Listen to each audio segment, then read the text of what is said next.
और सियासी गलियारों में ये सवाल तैर तैर कर ऊपर सतह पर खुद को संभालने की कोशिश कर रहा है कि जब सब कुछ ठीक है, अब तो एकनाथ शिंदे भी सामने आ गए, उन्होंने कह दिया कि मुझे बीजेपी का सीएम मौजूद, उसको मंजूर है, मुझे कोई दिक्कत नहीं उसको लेकर।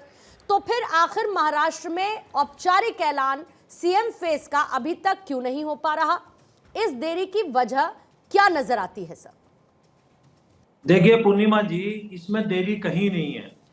हमारे यहाँ एक लोकतांत्रिक पार्टी है, सारी सबके अपने विजन है और सारी बैठ के करती है। हमारे यहाँ कुर्सी के लिए लड़ाई नहीं है।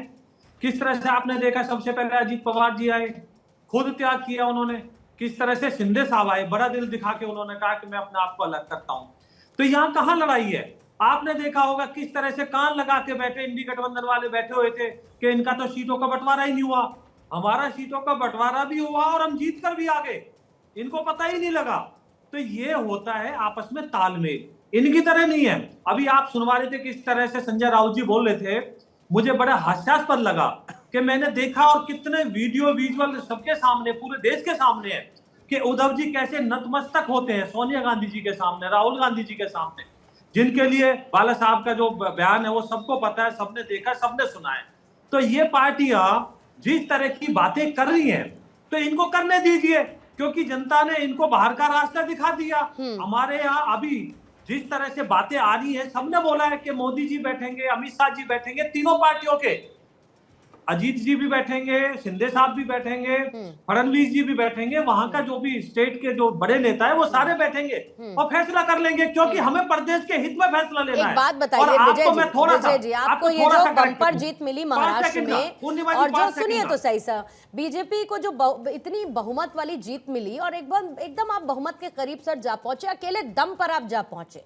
लेकिन मेरा कहने का मतलब यह है कि बीजेपी की स्ट्रैटेजी को कुछ हद तक तो अब सर ठीक है, आप लोग पत्ते नहीं खोलते वो अलग बात है, लेकिन हम सब ये जानते हैं कि अगर देरी है तो देरी की कोई ना कोई वजह तो है।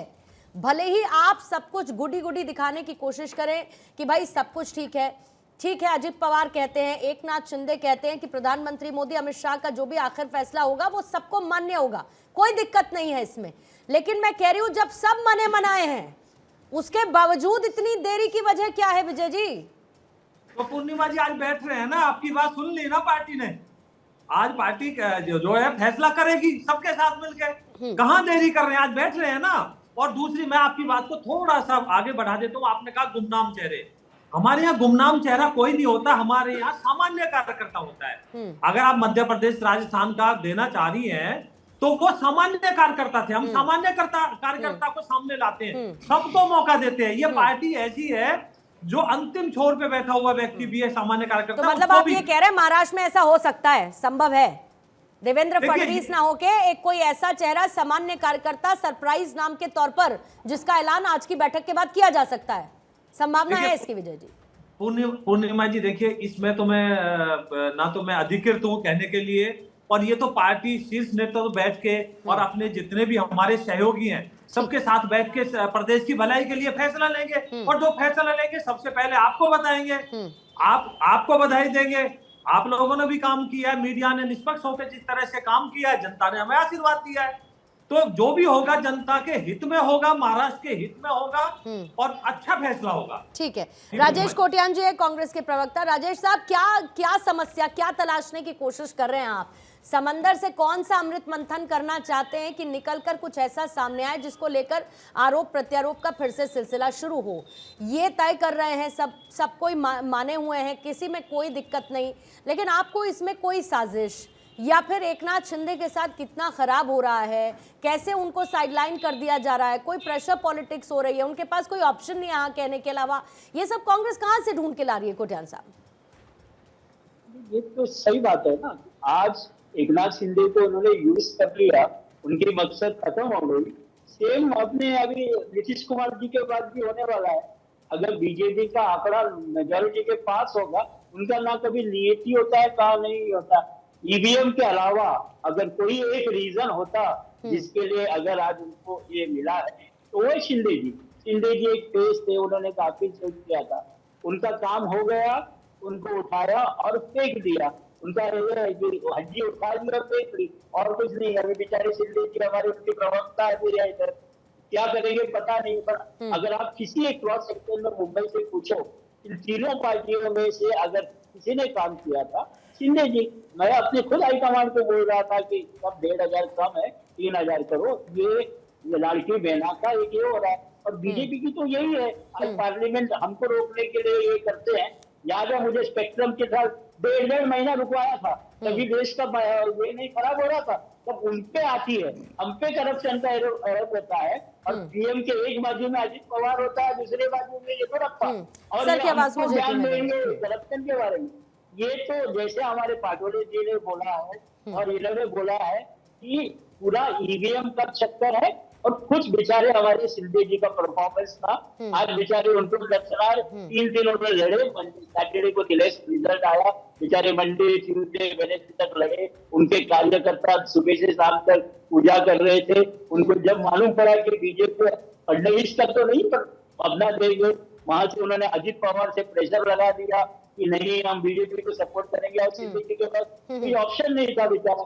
आज लेकिन कितनी खूबसूरत बात होती सुशील व्यास जी, कितनी खूबसूरत बात होती कि अगर राजेश कोटियान जी और उनकी पार्टी इस बात पर मंथन कर रहे होते कि चुनावों से पहले इनके यहाँ खुद सीएम चेहरे को जीते भी नहीं थे, जब कोटियान साहब सुन लीजिए, जीते भी नहीं थे जब, तब दावेदारी थी सीएम चेहरे को लेकर। उससे पहले सर सीट शेयरिंग के फॉर्मूले को लेकर जो है उस पर हो रही थी, फिर डैमेज कंट्रोल कर लिया, विवाद को नहीं किया।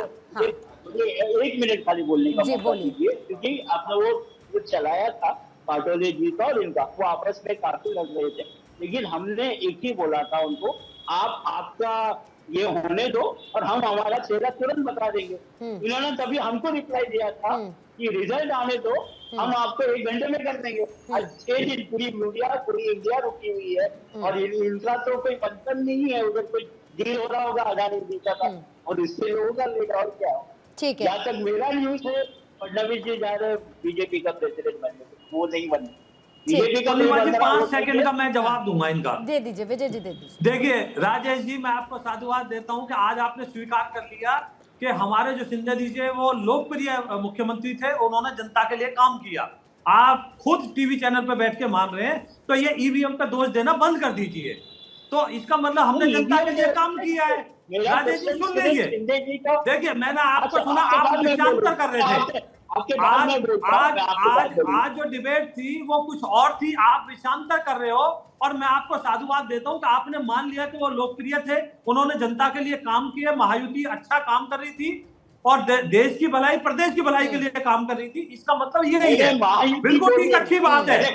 और दूसरा मैं बताता हूँ आपको, जी सुनिए, वो दूसरा बताता हूँ, उद्धव जी की पार्टी के जितने प्रवक्ता सारे चैनलों पे बैठ के कहते थे उद्धव जी मुख्यमंत्री बनेंगे, नहीं बनेंगे तो इनका कोई नहीं है, नाना पटोले के लिए किस तरह की बातें करते थे, वो सब देश ने देखा है।